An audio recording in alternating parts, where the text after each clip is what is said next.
Survival and creative mode are the two main game modes in Minecraft. Survival is what you see almost everyone playing in YouTube Let's Plays or minigames or survival servers. In survival, each tool is able to be broken, and you have a need to sustain both your hunger and your health. Survival mode asks a lot of things of you, and if you ask anyone what survival mode means, they will all give you a different answer. But then there is creative. There's unlimited resources in creative mode. There's no need to eat, no way to even take damage, you're immortal. Survival mode asks, what will you do to survive today? Creative mode answers with another question. What is it like to be a god? The word god brings a lot of preconceived notions with it. A common one would be religion, but there are also mythological gods, Greek mythology being the biggest contender in that. Often these gods are shown to be mean, merciless, and cruel, especially in Greek mythology.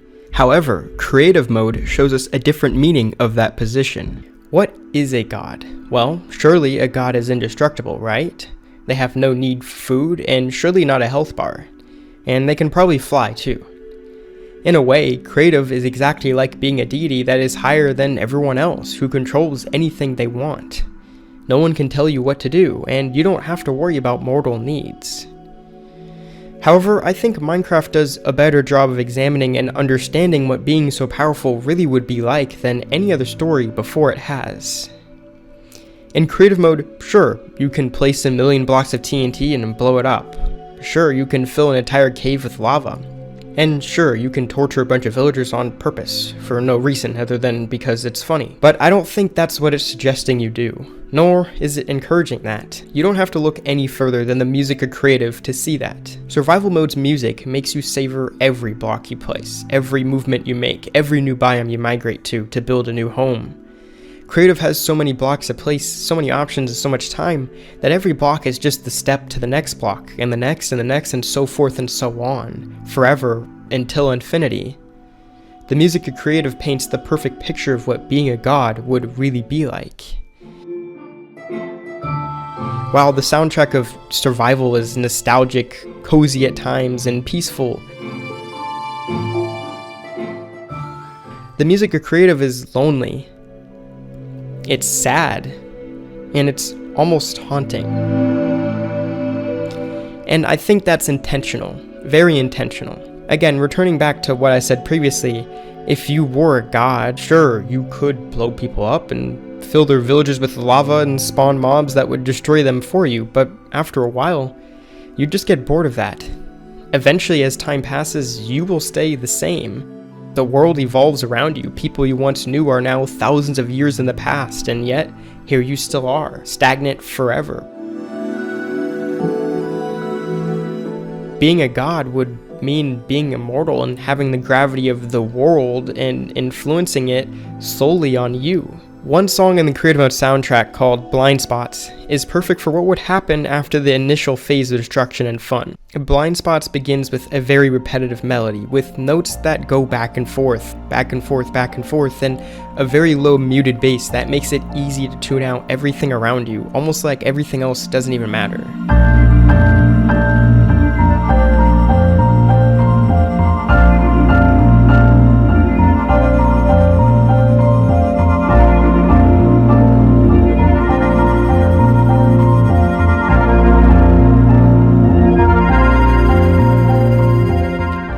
I see Blind Spots as a song meant to represent the fact that time doesn't matter as a god. Time kind of warps around you while you're busy trying to figure out how redstone works, or trying to get this castle wall to look just perfect. There's a lot of ambient sounds in Blind Spots as well. It's not exactly sad, like one could describe the other creative mode soundtracks. It has a bout of hopefulness to it. I would imagine that this is after one has been given creative mode for a while. Someone who has settled into what it's like to be the only person who can fill rivers, create mountains, and make machines. Someone who is used to having the power of leveling everything and starting from scratch, block by block, whenever you want.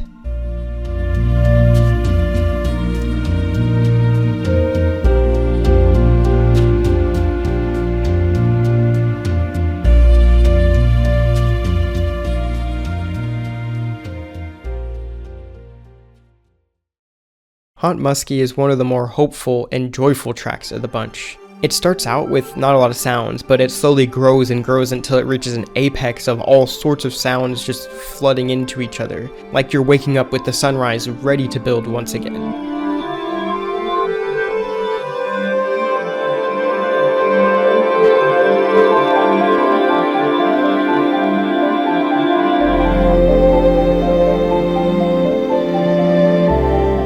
Then we get stringed instruments, showing some sort of thought and contemplation on what to build today, or maybe how to change a build we had created previously. But it is creative mode still, so we still get parts that really delve into what it would be like to just stop, to just get bored, or give up, or to be distracted by the questions of life, questions that you could create the answers to.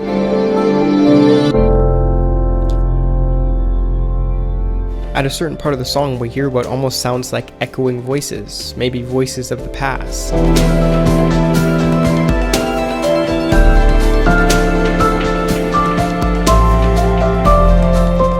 Then at the end, both the soundtrack and us slowly wind down after a long day and go back to rest.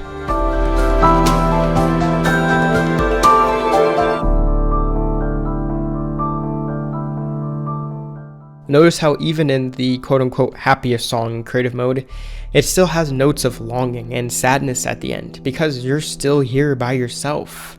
You can only have meaning and purpose building by yourself for so long. Building for so long that you start to wonder why you even started in the first place.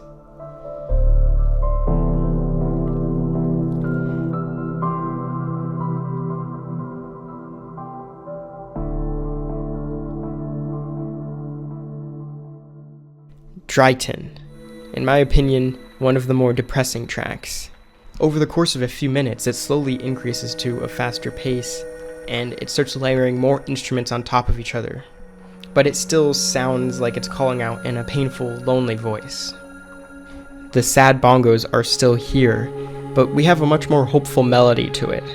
I like to imagine that up to this point we had just been depressed at how terrible the world was, how miserable it was to be the only one with such powers of infinite life, how placing and breaking every block of the world was wearing on you over time. But now we're hopeful we can make meaningful changes, hoping to put the past behind us, ready to make changes that benefit the world, even if you may not care as much as you once did. The music swells and grows, and a hammer and an anvil can be heard, signifying progress and movement.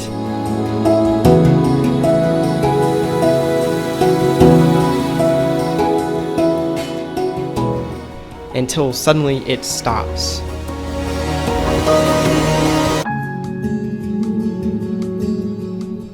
Your progress is ruined by a stray memory, perhaps a person you used to care about, or just someone who used to know. The guitar strings being perfect for this absolute lonely and defeated feeling. It really makes you feel like there's something deeper that will never be forgotten, and this song really brings it out. The music tries its best to get back out of the swamp of memories of past friends and family, but no matter how hard you try, you can't, and the music slowly fades, only with ambient noises and the strings of a guitar as you fall back into the same state you were at the start. Caswell. Our imagination seems to run wild in this song, almost unable to be caught, flooding our vision with ideas of where to build and what to place. A new color scheme, a new way to decorate. The way Tassel ends doesn't even sound like it's the player that is tuning down. Rather, it's the camera or whoever is watching that flies away to a point where they can no longer hear the boundless creativity flowing.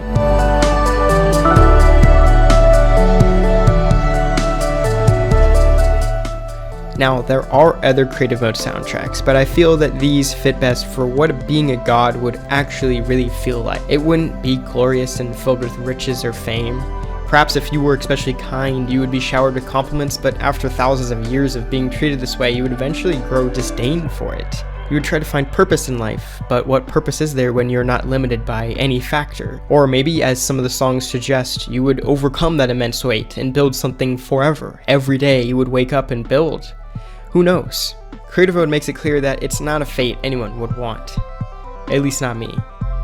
My name is Atop Madness, and I am Atop the Madness.